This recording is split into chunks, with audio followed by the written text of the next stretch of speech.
Good morning, everybody. So, what we are going to start today is the new chapter that is called as the charge of GST, that is chapter number 5. Now, what is the concept of charge of GST is what we have to understand.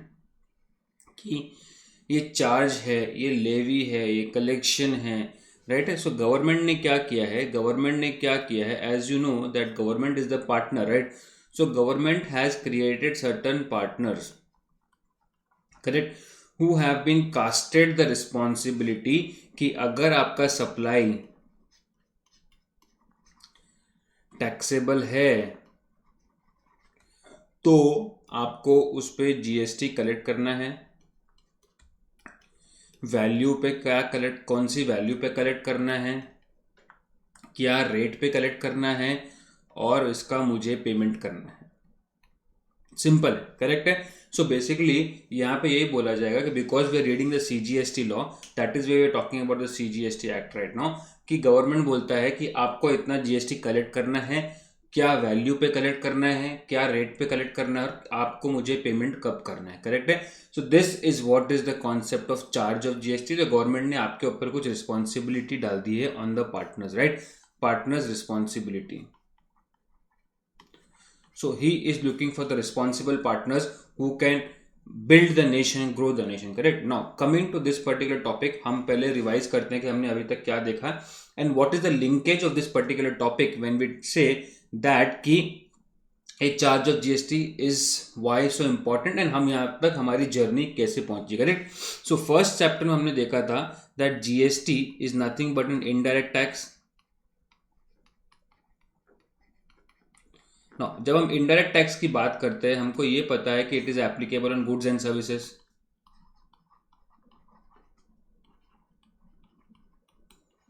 That means the charge of indirect taxes is always on the goods and services. So similarly, the levy of GST is going to be on the goods and services and not on the respective individual, not on taxable person. Clear है यहाँ तक. इसके बाद हमने देखा था goods and services, समझा था. देन ये गुड्स एंड सर्विसेज के ऊपर कोई एक्टिविटी होनी चाहिए, that is called supply. Correct.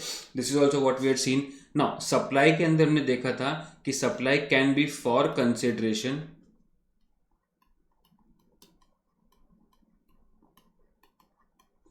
और it can be for without consideration. Right है ना. मुझे किसी को कोई चीज देना है तो it can be for consideration और it can be for without consideration. And government wanted to keep away certain transactions out of the scope of supply, so they made something called as neither supply of goods nor supply of services. Correct. So in order to keep certain transaction outside the ambit of GST, the government came up with the concept of neither supply of goods nor supply of services. Clear है ना. Constitutionally GST किस पे नहीं लगता है, alcohol liquor for human consumption, alcohol liquor for human consumption, we know this. Correct है. So constitutionally alcohol liquor को GST से बाहर रखा गया, right. And then there are items which are mentioned over here which is kept outside the scope of GST. Correct है. तो यहाँ तक कॉन्सेप्ट हमको समझ में आ गया. नाउ ये समझने के बाद हमने देखा था दो मोर कॉन्सेप्ट, दैट इज ये जो सप्लाई होगा, तो इसके अंदर जब सप्लाई होगा हमको दो चीजें मालूम पड़ेगी. One is the location of supplier,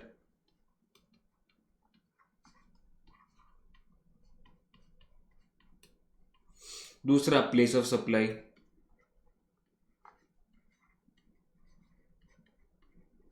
correct है. So when we compare these two thing, location of supplier plus place of supply, and we see whether a particular transaction is within the same state, within the different state, or one state another state, then we come to a conclusion whether the particular transaction is going to be called as what, interstate or intrastate.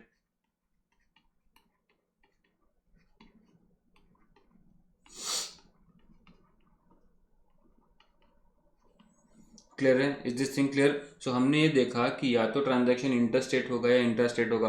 अगर intrastate होगा तो क्या लगेगा, interstate होगा तो क्या लगेगा. अगर इंटरस्टेट होगा तो देन विल हैव आईजीएसटी, अगर इंट्रास्टेट होगा then we have CGST and SGST. Clear है. यहां तक सारे कॉन्सेप्ट क्लियर हो गए हमको, right. Now we are going to see कि ये जब जीएसटी लगने वाला है, सारी चीज़ें एक्टिविटी होने वाली है, तो इसकी ये जो रिस्पॉन्सिबिलिटी है, who is the responsible person. Okay, इसके बाद हमने एक और कॉन्सेप्ट देखा, that was the concept of registration, correct.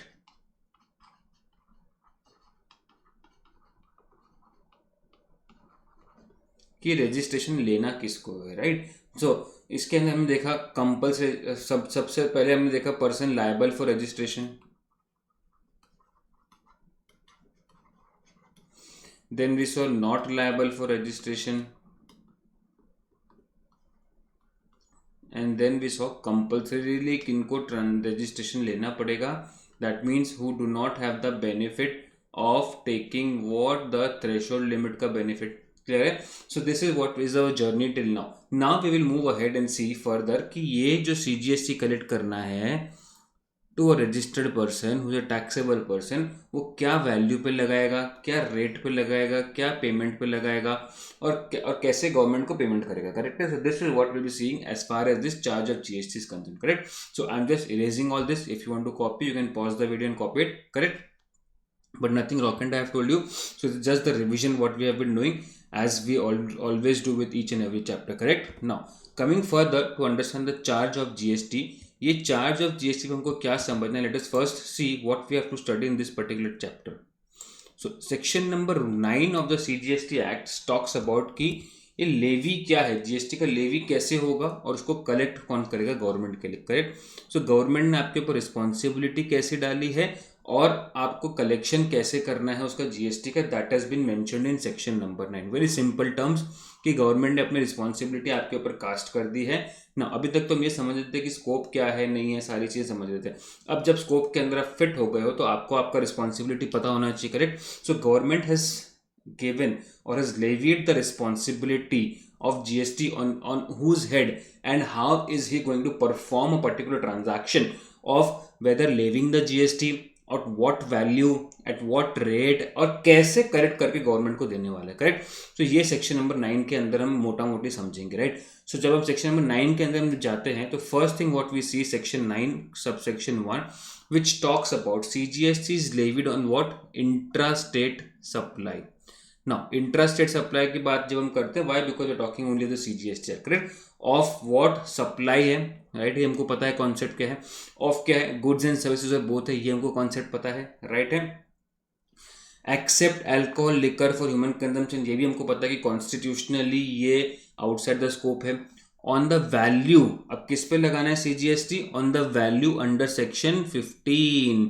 तो जो मैं बिल बनाऊंगा क्या उस पर लगाऊंगा, no, I have to refer valuation under section 15 and उसके ऊपर मुझे जीएसटी लगाना है, and at the max rate of 20%, correct है।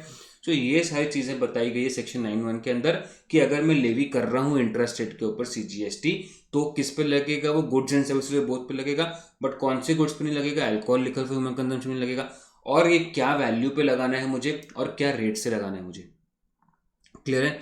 So this is what has been given under section 9(1). So 9(1) मेरे को लेके जाता है वैल्यूएशन चैप्टर के अंदर, दैट इज सेक्शन 15 के अंदर, एंड द रेट पार्ट कि ये क्या क्या रेट लगेगा for which there is separate schedule made, correct. ना ये होगा सेक्शन नंबर 9(1) का पार्ट। So section number 9 has basically one part which is called as section number 9,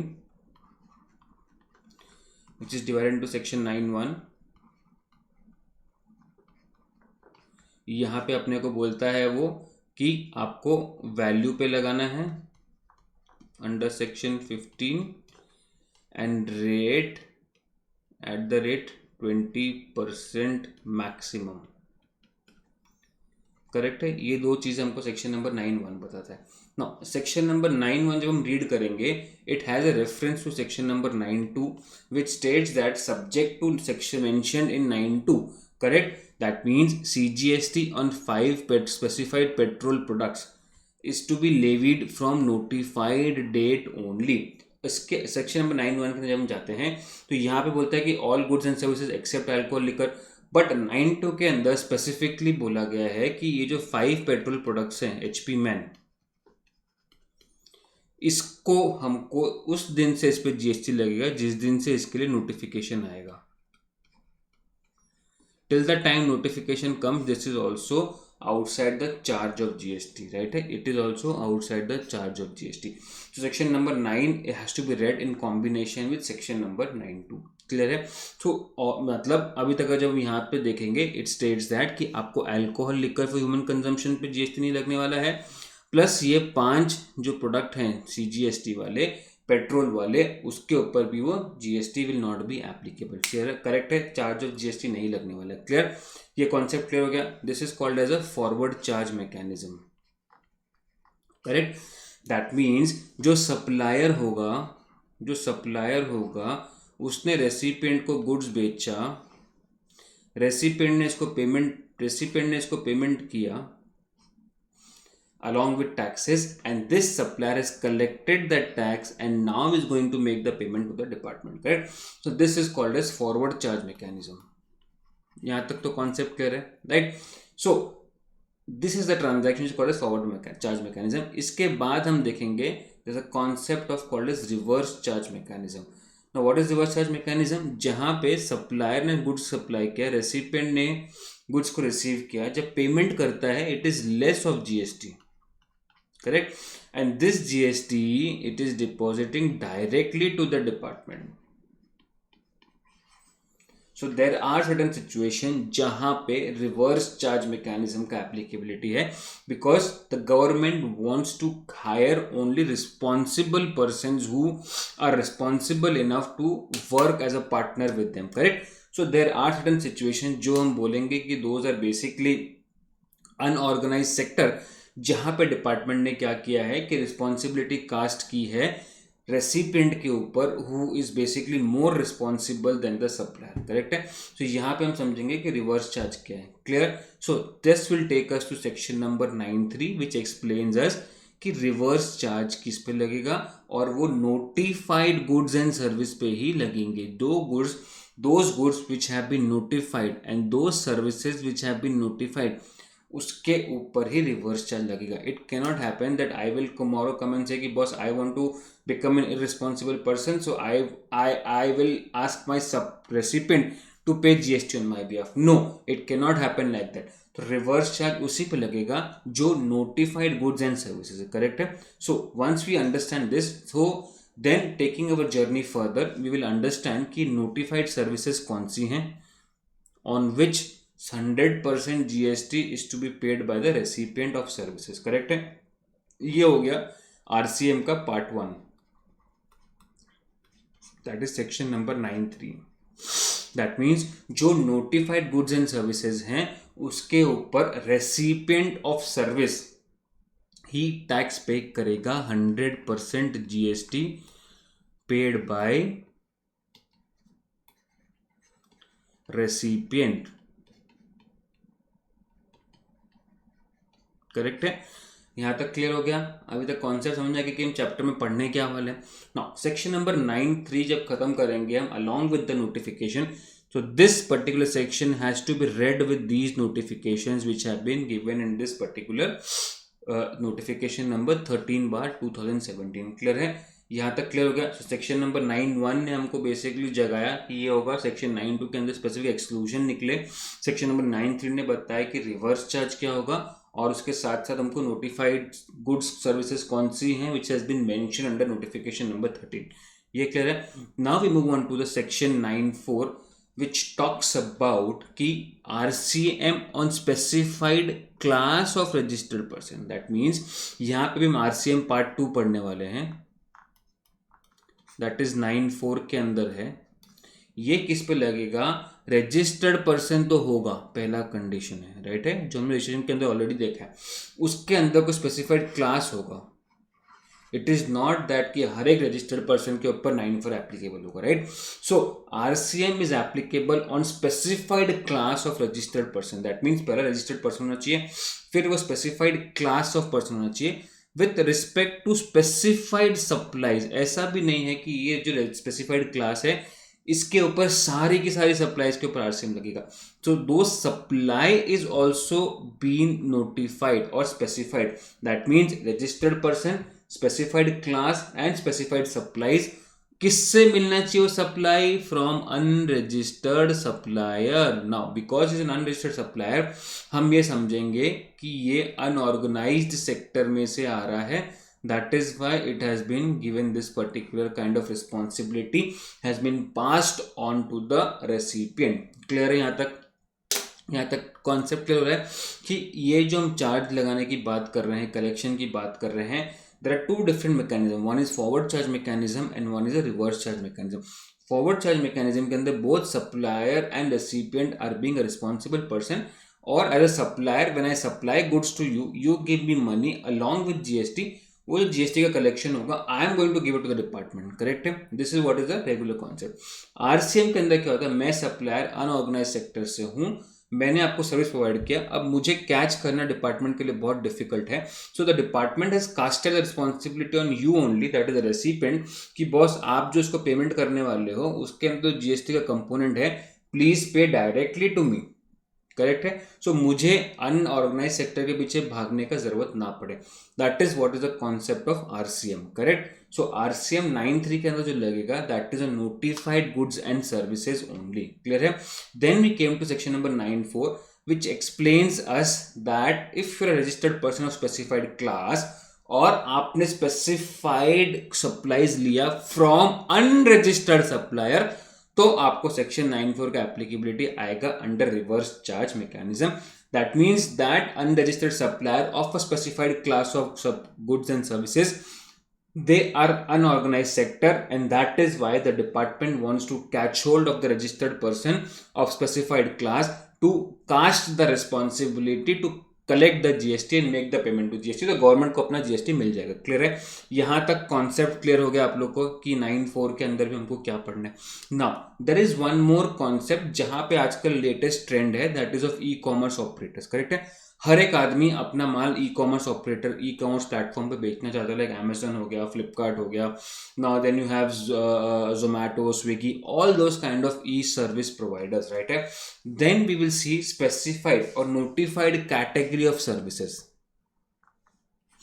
so specific services को नोटिफाइड कर दिया है on which tax is payable by the e commerce operators if such services provided through e-commerce operators, correct है? So basically हम ये पूरा concept समझेंगे कि ई कॉमर्स जो प्लेटफॉर्म है, like Amazon, like your Airbnb या अर्बन क्लैप, तो इसके ऊपर अगर कोई सर्विसेज प्रोवाइड की जा रही है तो ये सर्विसेज जो हैं ये कैसे मिलेंगी और इसके ऊपर टैक्सेबिलिटी क्या होगा। क्लियर है? यही पूरा समझना है आज हमको इस चैप्टर के अंदर, that is called as charge of GST. Now, similarly, section number 5 of IGST talks about levy and collection of IGST. Section number 5(1) ये बोलता है कि IGST is to be levied on interstate supply. 9(1) ने क्या बोला? Intrastate supply, except alcohol liquor on value under section 15 and max at 40%. Clear है? IGST on 5 petroleum products from notified date. Reverse charge under IGST on notified goods and services, same 9(3). 5(4) RCM on specified class of registered person, specified class of registered person with respect to specified supplies from unregistered suppliers, same thing which is mentioned in 9(4). and section 5(5) notified category of services on which tax payable by the e-commerce operator if such services provided through the e-commerce operator itself, correct है? So same चीजें हैं, सो हमारे लिए खाली यहाँ तक relevance है, because rest all things are the same, correct?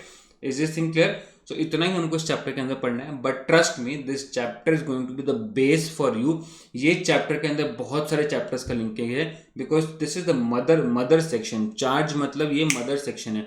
ये सेक्शन अगर आपको अच्छे से समझ में आ गया, then the 50-60% of GST is covered up and you need not worry about this GST, right? What we are targeting here is 80+ marks in GST, and this can happen only if you start analyzing, start breaking the words, start understanding and start solving and writing the questions. The problem क्या होता है, हमारे पास writing का habit छूट गया। So I request you guys every day morning, please start writing. Make it a habit. Start developing that habit. And the preparation should be like this for examination, that if you're studying for 15 hours 16 hours, minimum 25% of your time should go on writing, and trust me, you will see a beautiful result once you realize that how important is writing. Correct? So my focus is that you should keep on writing, keep drawing, keep your book colorful. जितने colour के pen use कर सकते हो, use that colourful pen, start making graph, start making your images, start making your pointers, start making your flashcard. That will help you. Correct? As a faculty, I'm going to explain you the best, but as your responsibility, you have to fulfill your responsibility. Correct? You are not a responsible person like 9394. So आपकी responsibility आपके ऊपर ही है. Correct? Now let us move ahead in this particular topic of charge of GST. So you have to take charge of your studies. Correct? So similarly, now we move on to charge of GST. Now let us see कि charge of GST हमको क्या बोलता है. One second. Okay. Let me just. Okay. Now this charge of GST. Let me just explain this charge of GST क्या है. This charge of GST हमने already देखा section number 9 of the CGST Act, which talks about levy and collection of GST. Levy भी लगाएंगे और collect भी करेंगे. Section number 9 के अंदर बोलता है. Now let us read this. Section number 9 is the charging section, charging provision. Please bold and underline this, of the CGST Act. Correct? This is the charging provision of the CGST Act.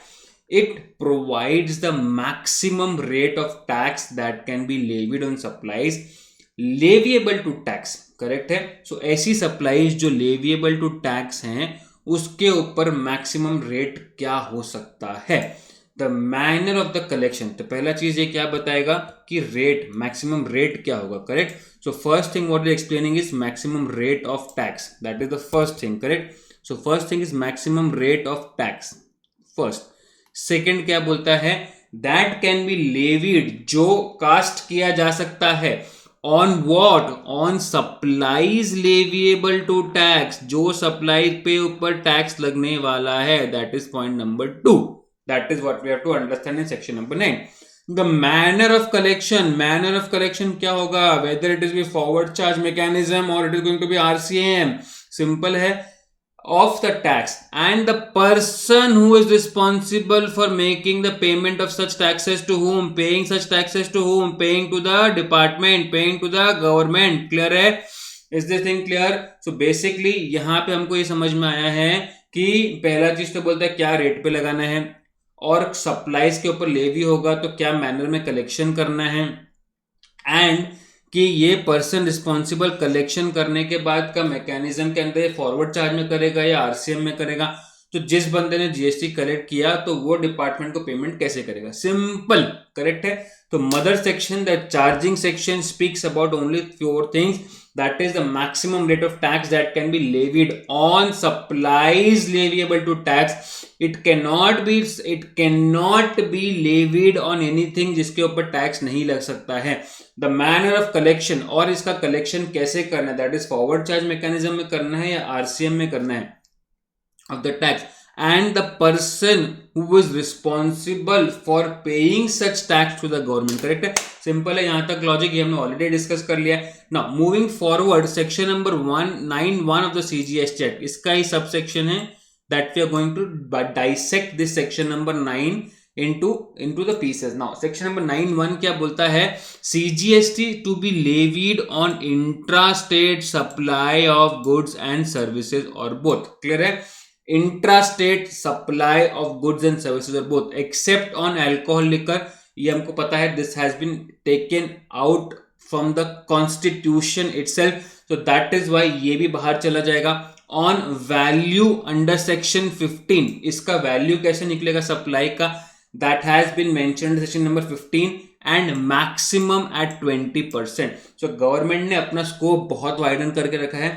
आज के date में government ने 20% CGST, that means plus 20% SGST, that means 40% तक का bracket का जो भी provisions है वो अभी तक ऑलरेडी गवर्नमेंट ने अपने पावर्स के अंदर रख दिया. Currently, the maximum rate which is highest is 28%, that is 14% CGST, 14% SGST, correct? So till that 6% more तक का गवर्नमेंट ने अपने हाथ में पावर ले रखा है. Clear? Now reading this section number 9(1), let us see.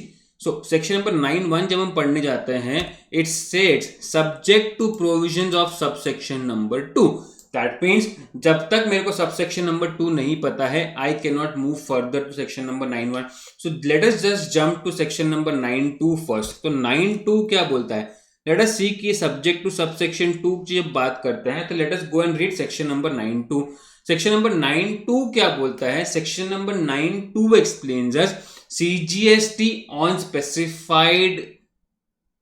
5 specified categories of petrol products to be levied from the notified dates. That means ये जो 5 पेट्रोलियम प्रोडक्ट्स हैं जो 9(2) के अंदर मेंशन किया गया है, इसके ऊपर जो जीएसटी की लागू होगी, that will be from the notified date. Now what are those products? That means in 5 चीजों के ऊपर ये सेक्शन नंबर 9(1) का जो है एप्लीकेबिलिटी नहीं होता है. क्लियर है? That means this section number 9(2) is overriding section number 9(1) for these 5 petroleum products. Clear है? Is this thing clear? तो जब नोटिफिकेशन आएगा ये 5 पेट्रोलियम प्रोडक्ट्स के लिए, तभी उनके ऊपर जीएसटी का चार्ज लगेगा, उसके पहले जीएसटी का चार्ज नहीं लगने वाला है. So section number 9(2) of CGST on 5 specified products to be levied from notified dates. So let us see कि ये कौन से हैं.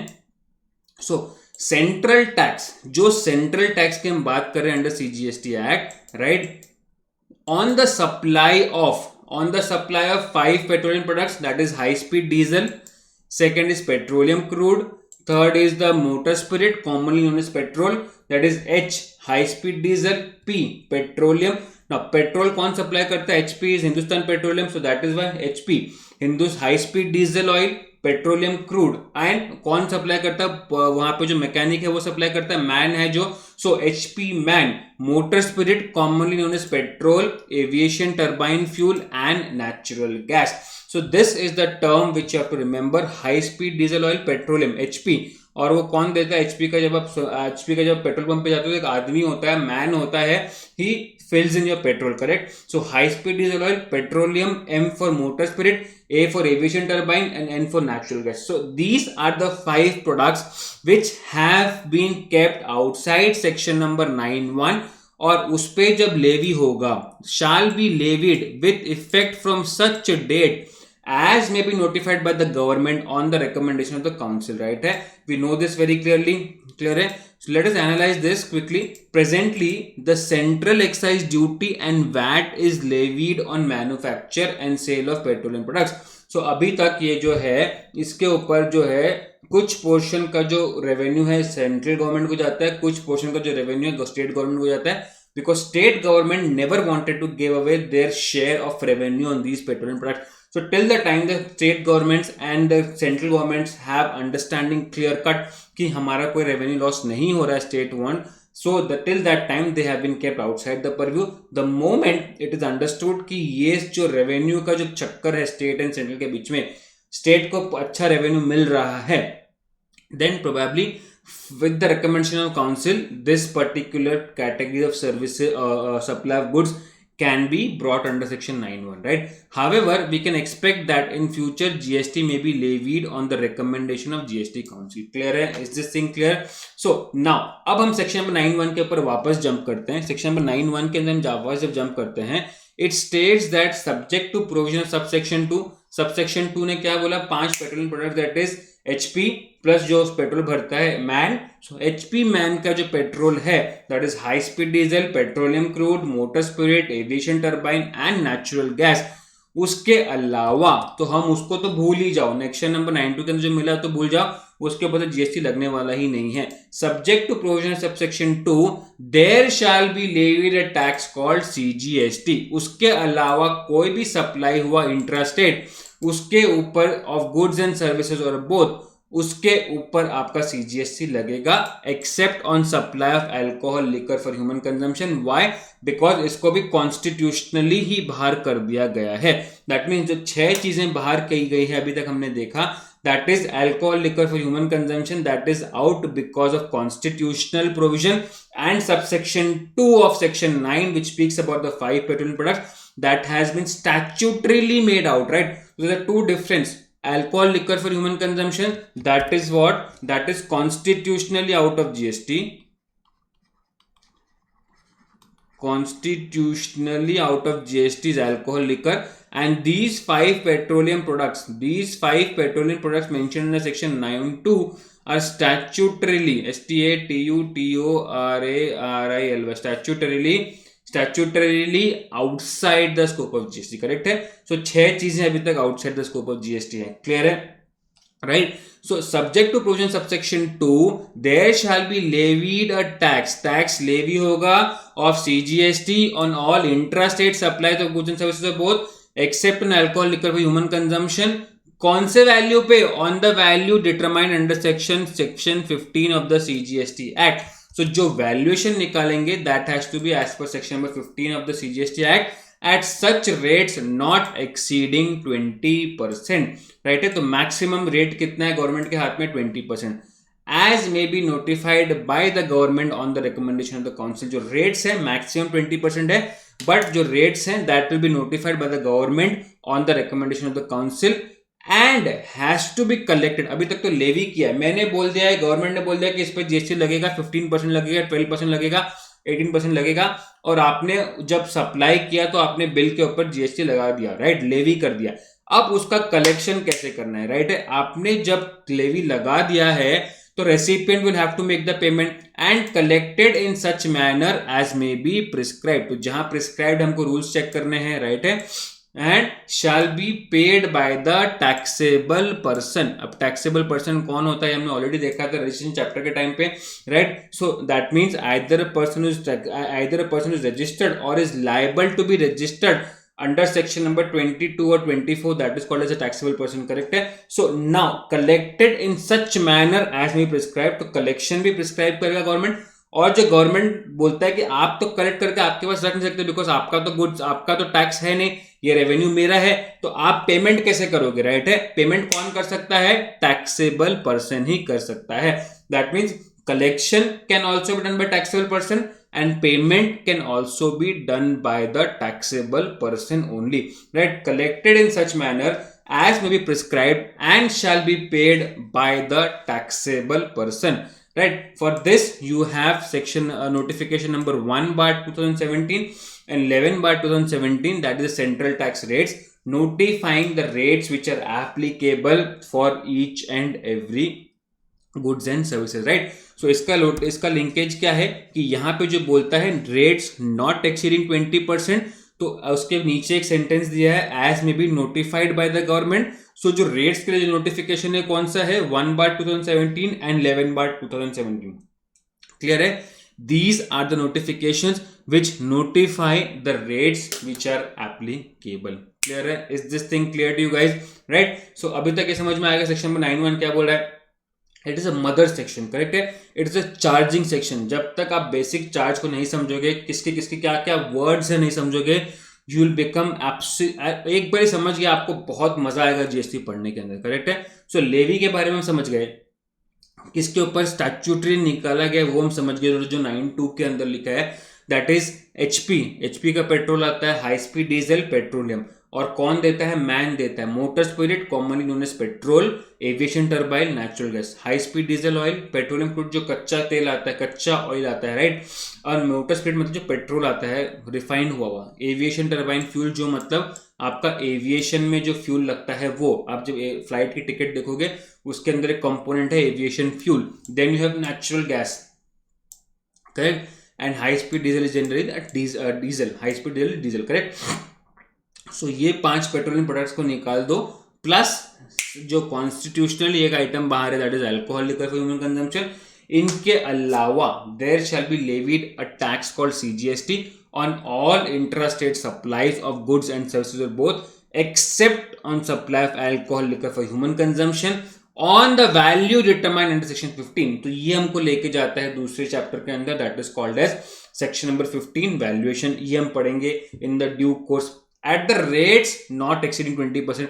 तो रेट्स के लिए कोई स्पेसिफिक चैप्टर नहीं दिया गया है, रेट्स के लिए बोला गया है the rates will be notified by the government. So कौन सा नोटिफिकेशन है? Notification number 1 and notification number 11 of the central tax rate by 2017 which explains us the detailed list कि कौन से चीज के ऊपर क्या रेट्स लगने वाला है, correct, and collected in such manner. अब उसके बाद जो रेट्स पता चल गया, वैल्यू पता चल गया, अब उसके बाद क्या आएगा, collected in such manner as may be prescribed, collection भी कर लिया, and paid by the taxable person, right है. So we understood the concept of taxable person क्या है under the chapter of registration, right. Then that is what is there as far as section number 9.1 is concerned. So section number 9.1 and 9.2 have to be read simultaneously, correct. Now जैसा ही हमने ये पढ़ा कि ये तो हो गया कि फॉरवर्ड चार्ज मैकेनिज्म जहां पे जो सप्लायर है, राइट है, बिकॉज हम क्या बात कर रहे हैं यहाँ पे, कौन कलेक्ट करेगा, सप्लाई के ऊपर कलेक्ट हो रहा है, राइट है, सप्लायर के ऊपर कलेक्ट हो रहा है, राइट है.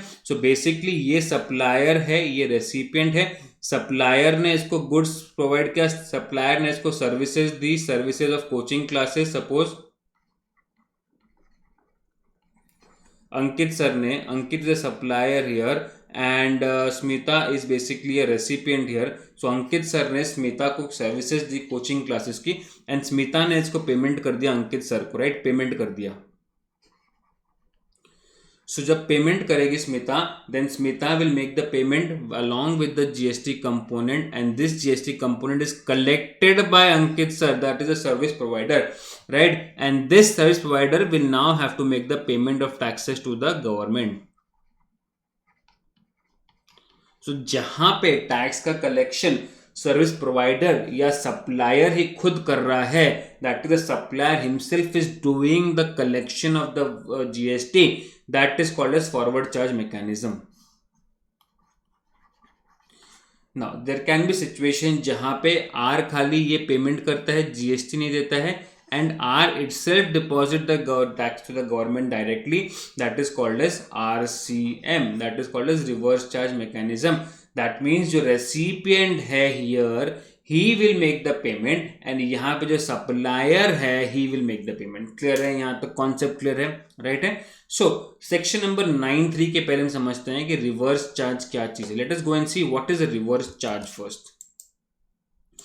Section number 298 speaks about reverse charge means the liability to pay tax. हम किसकी बात कर रहे हैं, डिपार्टमेंट को टैक्स कौन पे करेगा, by the recipient of supply of goods and services or both, instead of supplier of goods and services or both, correct है. सो यहाँ पे जब आप देखोगे कि ये कलेक्शन की बात करता है एंड पेमेंट की बात करता है, करेक्ट है. सो अंडर सेक्शन 9.3 एंड 9.4 के अंदर ये बोला गया है कि रिवर्स चार्ज पे एप्लीकेबिलिटी होगा.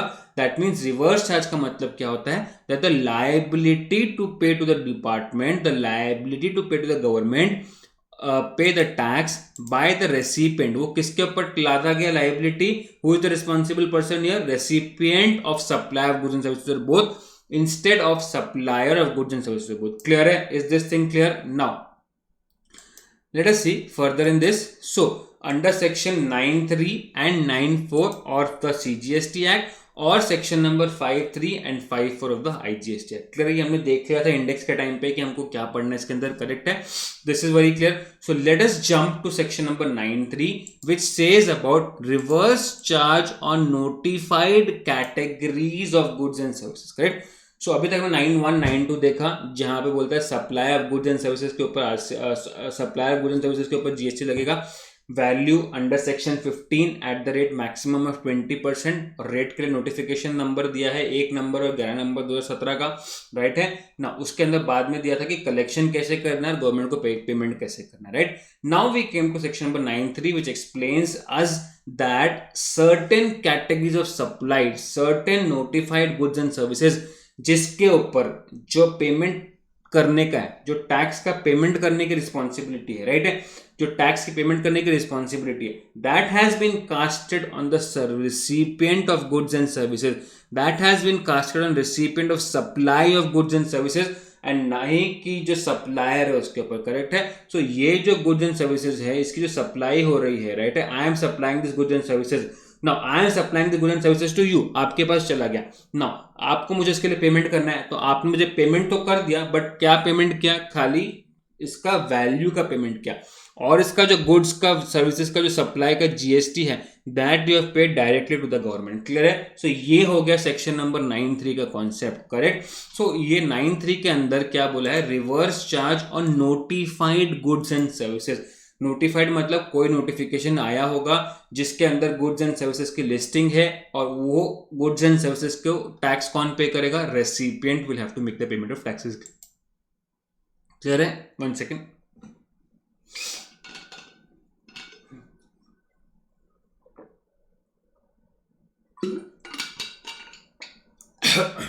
So the government may on the recommendation of the council, ये तो हमको पता है, by notification specify the categories of supply of goods and services or both, the tax on which shall be paid by on RCM, that is reverse charge mechanism, by whom, यहाँ पे tax का liability किसके ऊपर आ गया, payment का, bye the recipient of such goods and services, and all the provisions, जैसे उसके ऊपर रिस्पॉन्सिबिलिटी आया टैक्स पेमेंट करने का, साथ साथ में सारे के सारे प्रोविजंस के जो एक्ट के जो प्रोविजंस है वो भी उनके ऊपर लागू हो गए। Because in such cases supplier की जो सप्लायर्स फ्रॉम अनरिकॉग्नाइज और अनऑर्गेनाइज्ड सेक्टर, तो गवर्नमेंट के लिए बहुत डिफिकल्ट है उनको कैच होल्ड करने के लिए, राइट? सो सारी जो रिस्पॉन्सिबिलिटीज भी हैं and all the provisions of this act shall apply to such recipient as if he is the person liable for paying the tax in relation to the supply of such goods, services or both, right है? So as if he is the person liable for paying the tax, right? Because liability किसके ऊपर डाल दिया गया है, सब recipient के ऊपर, so सारी की सारी रिस्पॉन्सिबिलिटी भी उसके ऊपर चली जाएगी, as if he is the person liable for paying the tax in relation to supply of such goods and services or both. That means in such situation जो हम नोटिफाइड गुड्स एंड सर्विसेज पढ़ने वाले हैं, इसके ऊपर जो responsibility है tax payment करने का, ये किसके ऊपर है, रेसिपिएंट के ऊपर है। So even if you fall under this notified goods and services, और सप्लायर बोलता है कि सर आप तो मुझे पेमेंट कर दो जीएसटी का, मैं खुद डिपार्टमेंट को पे कर दूंगा, no, you can not do that. Why? Because यहां पे जो लायबिलिटी है पेमेंट का, that is on the recipient and not on the supplier। Clear है? आप लोगों को समझ में आ रहा है? सो ये जो नोटिफाइड गुड्स एंड सर्विसेज हैं, इसके ऊपर जो लायबिलिटी है टैक्स पेमेंट करने का गवर्नमेंट को, वो किसके ऊपर है, रेसिपिएंट के ऊपर है। So even if supplier ask you कि बॉस सर आप मुझे पेमेंट दे दो जीएसटी का, मैं डिपार्टमेंट को पे करूंगा, नहीं चलेगा। करेक्ट है? Understand it logically. हम एक एक वर्ड समझ रहे हैं, जैसे आप एक एक वर्ड समझोगे आपको बहुत ब्रिलियंटली समझ में आएगा कि ये लॉ को ऐसा ड्राफ्ट क्यों किया गया। Correct? So specified categories of supply of goods and services are both, the tax on which shall be paid on RCM by whom, by recipient। तो यहाँ पे टैक्स का पेमेंट का लायबिलिटी किसके ऊपर डाल दिया गया, रेसिपिएंट के ऊपर डाल दिया गया है।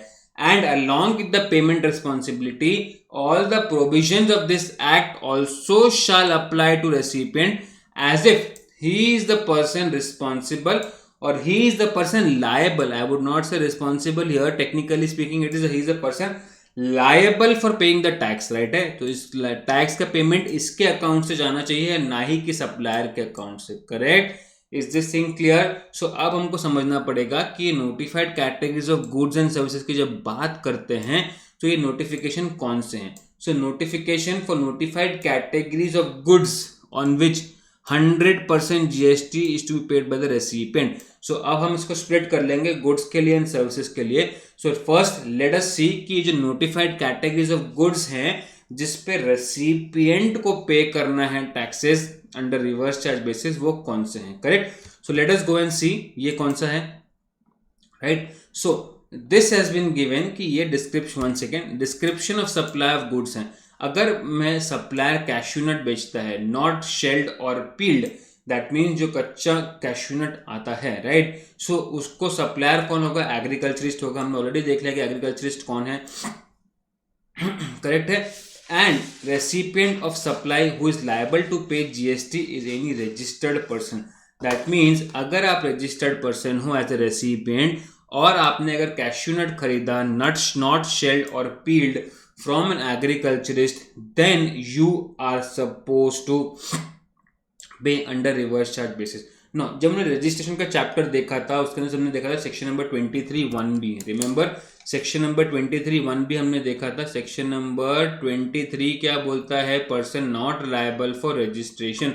उसके अंदर हमने देखा था कि एग्रीकल्चरिस्ट कौन है and he is not liable to take the registration, correct है। सो यहाँ पे जो सप्लायर है ये तो रजिस्ट्रेशन लेगा ही नहीं if he is an agriculturist, correct. Trader होगा तो बात अलग हो गई। एग्रीकल्चरिस्ट से डायरेक्टली अगर रजिस्टर्ड पर्सन ने माल सब परचेज किया, right, that means if suppose Reliance is a registered person, he goes and buy directly from an agriculturist, that means directly from a farmer who is selling from his farm, right? So in that situation Reliance Industry will be liable to make the payment of GST under reverse charge mechanism. Similarly when you talk about bidi wrappers leaves, tendu leaves करके बोलते हैं उसको, जो बीड़ी के ऊपर wrapping करने को काम आता है, in that scenario also if Reliance industry goes and buys from the farmer directly, then Reliance industry will have to make the payment of GST under RCM.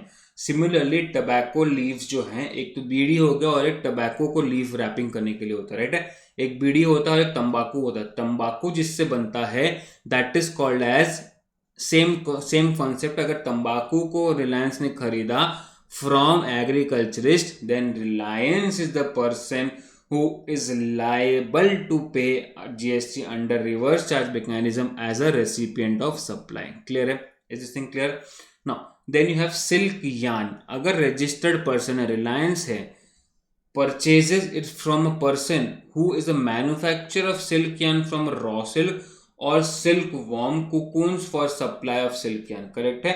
सो ये जो मैन्युफैक्चरर है या तो रॉ सिल्क से बनाता है या सिल्क कुकून से बनाता है, अगर उससे खरीदता है basically, then Reliance will have to make the payment. Raw cotton की बात आती है, रॉ कॉटन सेम चीज है। जब जाओगे आप देखोगे कॉटन के ट्रीज लगे हुए हैं। If Reliance goes and directly buys this cotton from an agriculturist, then Reliance will be a person who is liable as a recipient to make the payment of taxes to the government under reverse charge mechanism, correct है ना। ये तो हो गया all related to agricultural produce and ये सारी चीजें की बात हो गई, right।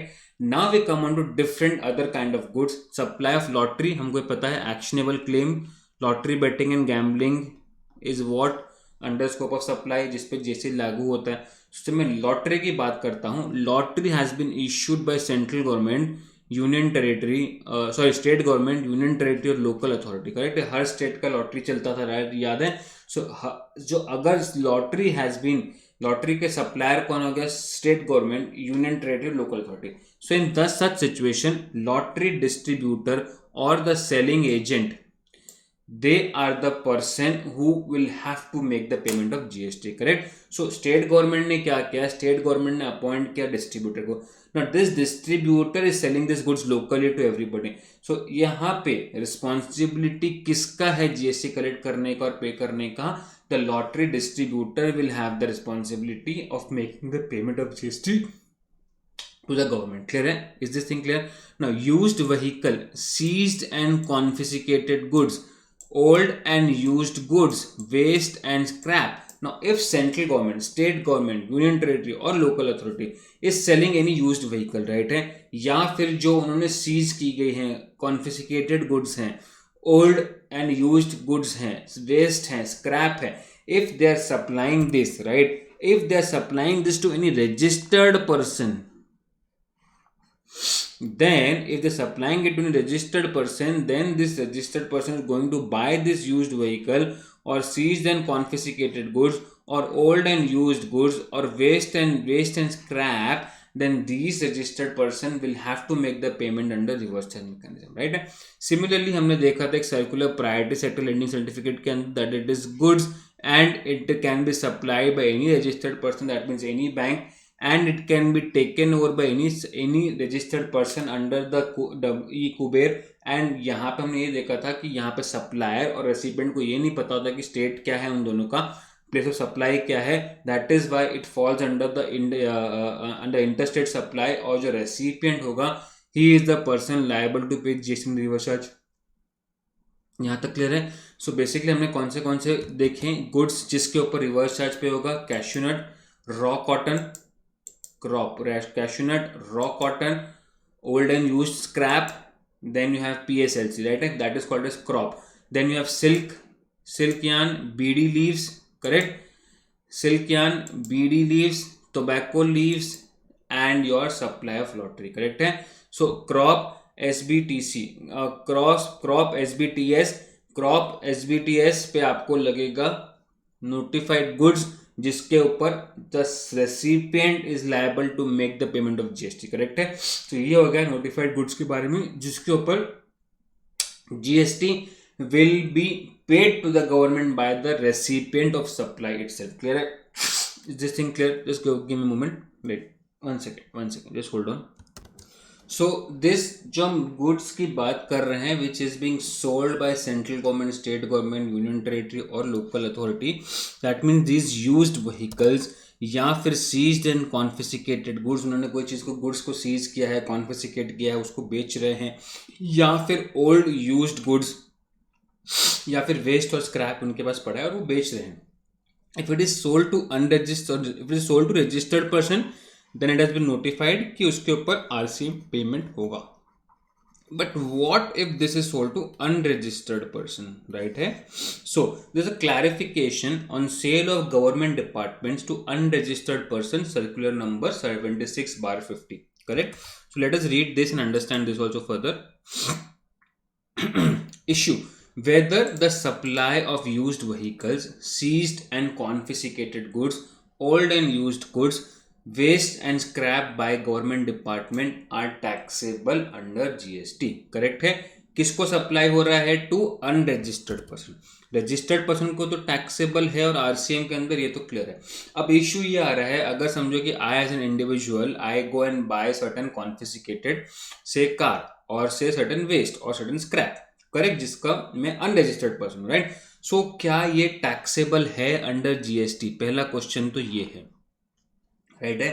Because it has been sold to unregistered person, whether it is a taxable supply or not, first thing, right? So it may be notified that intrastate and interstate supply of used vehicles, seized and confiscated goods, old and used goods, waste and scrap made by the CG, SG, UT or LA is a taxable supply under GST. सबसे पहले चीज clarify किया कि it's a taxable supply, right? Because ये taxable है, because कहीं से भी इसको एक्सक्लूड नहीं किया.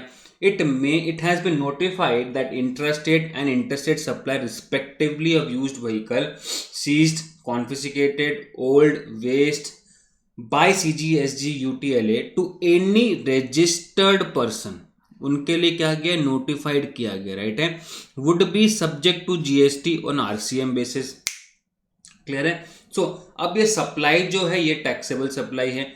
उसके अंदर स्पेसिफिकली ये नोटिफिकेशन आ गया कि ये जो सप्लाई होंगी to a registered person, on that GST would be payable on reverse charge basis. So इसके बाद डाउट क्या आया? That about the taxability of this particular thing to unregistered person क्या होगा? So that is the doubt now.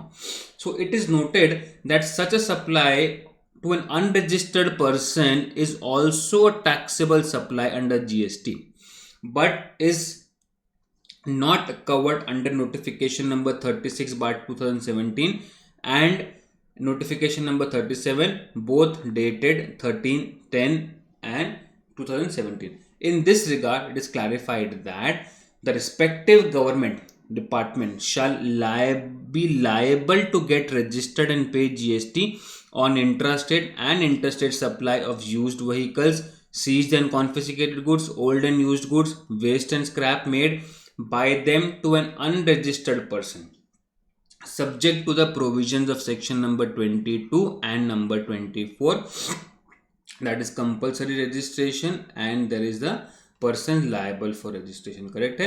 सो इन दोनों का section के conditions के हिसाब से द सप्लायर यहाँ पे कौन हो गया? The government. They will have to take a registration number under GST specifically for supplying these waste, scrap, confiscated goods if they are doing that kind of activity, right? So if this has been supplied to unregistered person, then the government will themselves have to take the registration as a supplier of goods and will have to make the payment. Clear hai? So as of now what we have understood is the mother section, that is the charging section, that is charge of GST. In this we had seen section number 9, section number 9(1), section number read with 9(2) कि कौन से 5 petroleum product plus alcohol liquor for human consumption पे GST नहीं लगेगा. उसके अलावा जो भी सप्लाई का वैल्यूएशन होगा that will be determined as per section 15 और rates as may be notified under notification number 1 और 17 not exceeding 20% shall be collected as may be prescribed and paid by the taxable person, right है. So collection and payment होगा by whom? By the taxable person, correct. Shall be collected in such manner and shall be paid by the taxable person, correct. That is what we have seen. And then we understood reverse charge mechanism. Reverse charge mechanism के अंदर the responsibility of paying the tax to the government is on whom? Is on the recipient of the supply of goods and services और both. उसके लिए notification आया है and that notification के हिसाब से we have seen notification of goods. Now in the next topic after the break we will be seeing this section number 9(3) को continue करेंगे और हम देखेंगे notified categories of services on which GST is to be paid by the recipient, correct. So welcome, so we'll get back after the break. So till that time, take care, bye bye.